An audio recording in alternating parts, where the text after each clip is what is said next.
चुनाव की किस तरह से तैयारियां हैं? आज आपने नॉमिनेशन दाखिल किया है, आगे की क्या कुछ प्लान है? सबसे पहले मैं अपने शीर्ष नेतृत्व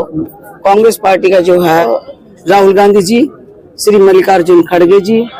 और हरियाणा के प्रभारी श्री दीपक बावरिया जी, हरियाणा के यशस्वी पूर्व मुख्यमंत्री चौधरी भूपेंद्र सिंह हुड्डा जी, माननीय सर्वप्रिय नेता सांसद चौधरी दीपेंद्र सिंह हुड्डा जी, व हमारे यहाँ के लोकल लीडर राव दान सिंह जी का जो दक्षिणी हरियाणा की शान है, उन्होंने ये टिकट एक प्रत्याशी जो अटेली से बनाया है, मैं उनका सबसे पहले आपके माध्यम से धन्यवाद करना चाहती हूँ। और साथ ही साथ ये कहना चाहती हूँ कि 10 साल के अंतराल बीजेपी ने जो यहाँ पर जो अफरा तफरी मचाई है, जो यहाँ पर इस तरह का माहौल क्रिएट किया है, जो हमारे इलाके में जहाँ पे मैं जो कुछ छोड़ के गई थी वो भी हिस्सा नहीं छोड़ा, बजाय कि इतने पैसे मैं सब डिवीजन बनाने के बाद छोड़ के गई थी, वो एक एक पैसा इतना ज्यादा खराब किया गया और मेरी आंखों के सामने खराब किया गया है। आज मौका आ गया है कि इन पैसों का गिन गिन के बदला लेंगे और कांग्रेस पार्टी के नेतृत्व की जो ये सीट जो उन्होंने मेरे को भेजी है अटेली के प्रत्याशी के रूप में, ये हम उनकी झोली में डाल कर देंगे। क्या कुछ प्राथमिकता रहेंगी इस इलाके को लेकर, क्योंकि आप पहले भी विधायिका की यहाँ से और इस इलाके को अच्छे से समझती है? मेरे को इस इलाके में लगातार 15 साल मुझे यहाँ रहते हो गया। मेरा जो जीवन है ये सारा जीवन अटेली विधानसभा क्षेत्र के लिए है। यहाँ पर जब मैं आई थी तो केवल प्राइवेट कॉलेज था, प्राइवेट स्कूल थे और एक सब डिवीजन की जगह एक मात्र एक वो थी, क्या कहते हैं, सब तहसील। तो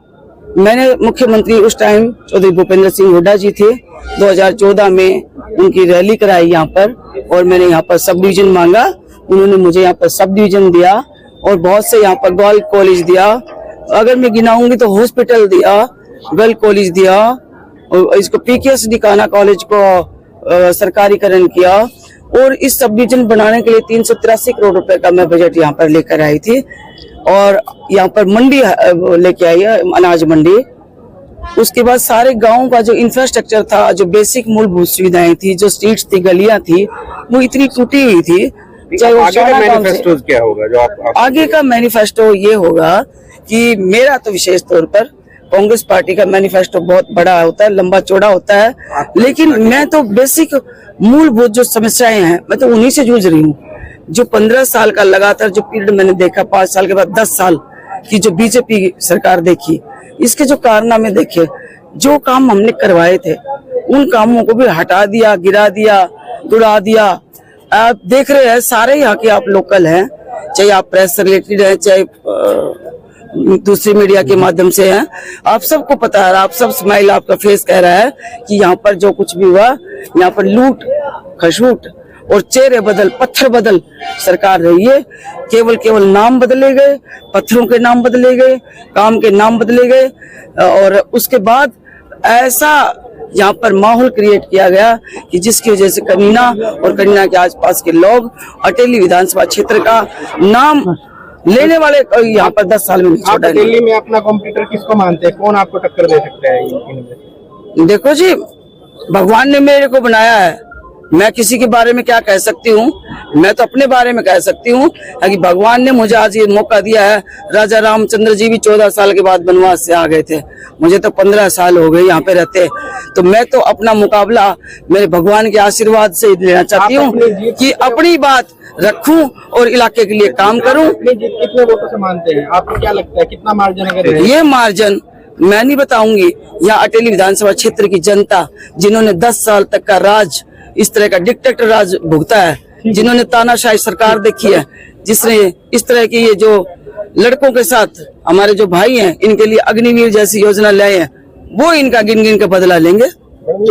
नंबर 1। नंबर 2, जो प्राइवेट जो जितने बच्चे लगे थे उन बच्चों का या जो ठेका प्रथा कर दिया, हर चीज का प्राइवेटाइजेशन कर दिया, चाहे बिजली का हो, चाहे पानी का हो, चाहे हमारे छात्रों का हो, चाहे भाइयों का हो, चाहे पढ़ाई का हो। यहाँ पर जो मूलभूत समस्याएं थी जो इनका निराकरण करना चाहिए था, और तो क्या जेबीटी जो स्कूल थे, जो प्राइमरी स्कूल थे, वो भी हमारे यहाँ पर 8 स्कूल हटा दिए गए।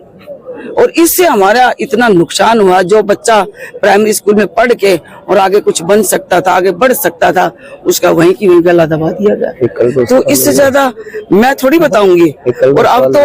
उन लोगों के सामने मुकाबला है जो अपने आप में ही बड़े हैं, जो दिल्ली में रहते हैं, जो यहाँ की कल्चर को नहीं जानते। उनको ये नहीं पता शाना गांव कहाँ है, उनको ये नहीं पता बागोत कहाँ है, ये नहीं पता कोटिया कहाँ है। तो कोटिया में कितने बूथ हैं, तो शाना में कितने बूथ हैं, तो सराय में कितने बूथ हैं, तो दोंगड़ा हीरे में कितने बूथ हैं, तो दोंगड़ा हीरे में क्या काम हुआ, तो गणियार में क्या काम हुआ, तो वहाँ उसके चंदपुरा के बस स्टैंड पे क्या जरूरत है। तो यहाँ पे 5 गाँव का जो ये एरिया है, शेड़ंग, शाना, पोता, नताना, बागोत, खेड़ी, तलवाना, इसके बीच में यहाँ पर क्या होना चाहिए। वो लोग